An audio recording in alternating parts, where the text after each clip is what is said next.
My dear friends, നമുക്ക് നെത്തൽ വറുത്താലോ? വറുക്കാം. ആദ്യം അതിൻ്റെ തലയും ഒക്കെ വെട്ടിക്കളഞ്ഞ് നല്ലപോലെ കഴുകി മസാലയൊക്കെ തേച്ചെടുക്കുക. മസാലയൊക്കെ തേച്ചെടുക്കാം.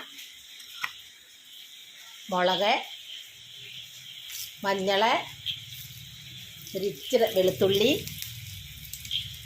എല്ലാം ഇച്ചിരി ഇഞ്ചി എല്ലാം കൂടെ നമുക്ക് അരച്ച് തേച്ചെടുക്കാം. അതിന് ശേഷം ഒരെണ്ണ ഇച്ചിരി കരിയാപ്പിലയൊക്കെ ഇട്ട് വെക്കുക. അപ്പോൾ ഇത് പ്രത്യേക രുചിയായിരിക്കും.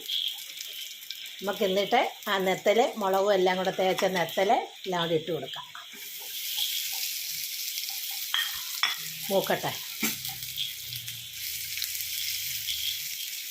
അപ്പോഴത്തേക്ക് എൻ്റെ ചാനലൊന്ന് ലൈക്കും സബ്സ്ക്രൈബും ചെയ്യുക. Shoshamma kitchen food channel, Keralam by Shoshamma. നമുക്ക് അതൊന്ന് മൂടി വെച്ച് കൊടുക്കാം. എല്ലാം മൊരിയട്ടെ. ഇത് തലയെല്ലാം കളഞ്ഞ് വെട്ടി നന്നാക്കി എടുക്കണം. ഇനി നമുക്ക്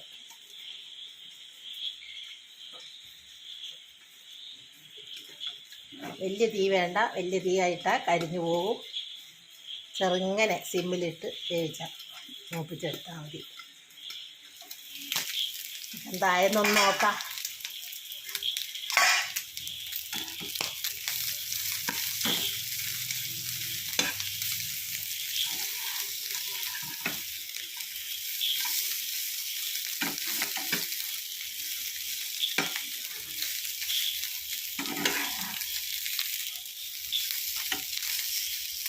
എണ്ണ അധികം ഒഴിക്കണ്ട കേട്ടോ. നമുക്ക് എണ്ണ കുറച്ച് എണ്ണ, ഒരു സ്പൂൺ എണ്ണ ഒഴിച്ചിട്ട് തീ കുറയ്ക്കുക.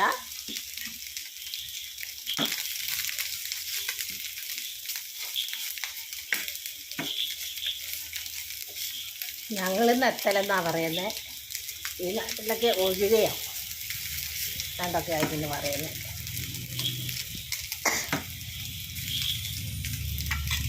ഇതൊക്കെ ഏത്തക്ക എന്തായി നോക്കട്ടെ.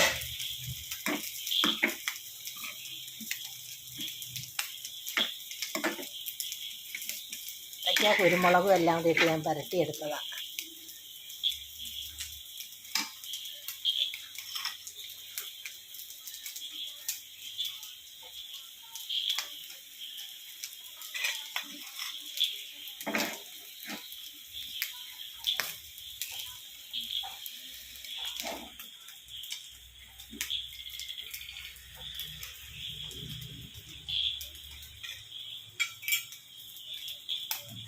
നമുക്കതൊരു പാത്രത്തിലേക്ക് ഇട്ടെടുക്കാം.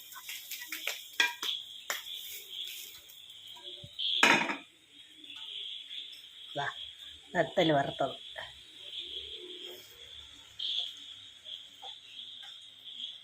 നെത്തൽ വറുത്തത്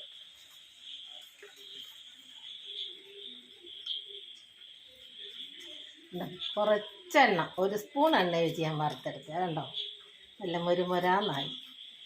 ഇത് മസാലയെല്ലാം കൂടെ ചേർത്ത്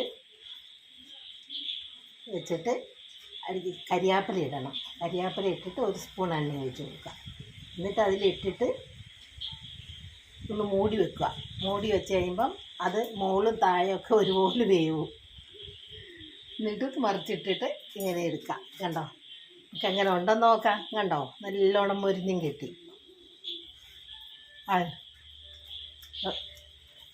സൂപ്പർ എന്ന് പറഞ്ഞാലും പോരാത്ത സൂപ്പർ നെത്തൽ പൊരിച്ചത്. അത് ചെയ്ത് നോക്കുക. എൻ്റെ ചാനലിൽ ലൈക്കും സബ്സ്ക്രൈബും ചെയ്യുക. ശോശാമ്മ കിച്ചൺ നെത്തൽ വറുത്തത്.